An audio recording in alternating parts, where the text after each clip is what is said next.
With this type of injury, it affects the whole family. Where is the money going to come from to support them? Yes, the soldier may get an income, but you know what? That's their money.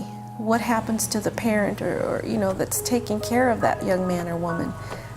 There needs to be more support for the parents that have to come forward and are helping, help them heal and get through that recovery. Joining me now to talk about caregiving for veterans are Sherry Snelling, Chairman of the National Alliance for Caregiving, and Renee Bardorf, Director of the Bob Woodruff Foundation, and we thank you both for joining us.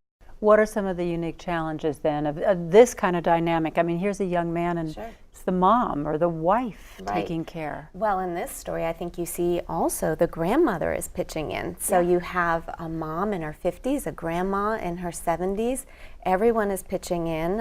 In many cases, we even have young children, unfortunately, that are really having to pull the weight to help mom or dad. And what's difficult is these are hidden injuries of war. So many times with traumatic brain injury or with post-traumatic stress as a result of the combat that they've seen, their behavior has changed. And so it's really difficult for parents and grandparents and children and spouses to adjust to these behavioral challenges. In the long term, is it best, do you think, always for them to remain being taken care of by the parents? Well, it really depends. I mean, obviously every situation is going to be different, and I think we have to look at both what are the veterans' needs, but also what are the caregivers' needs, because this is a whole impact on the family, as Renee said.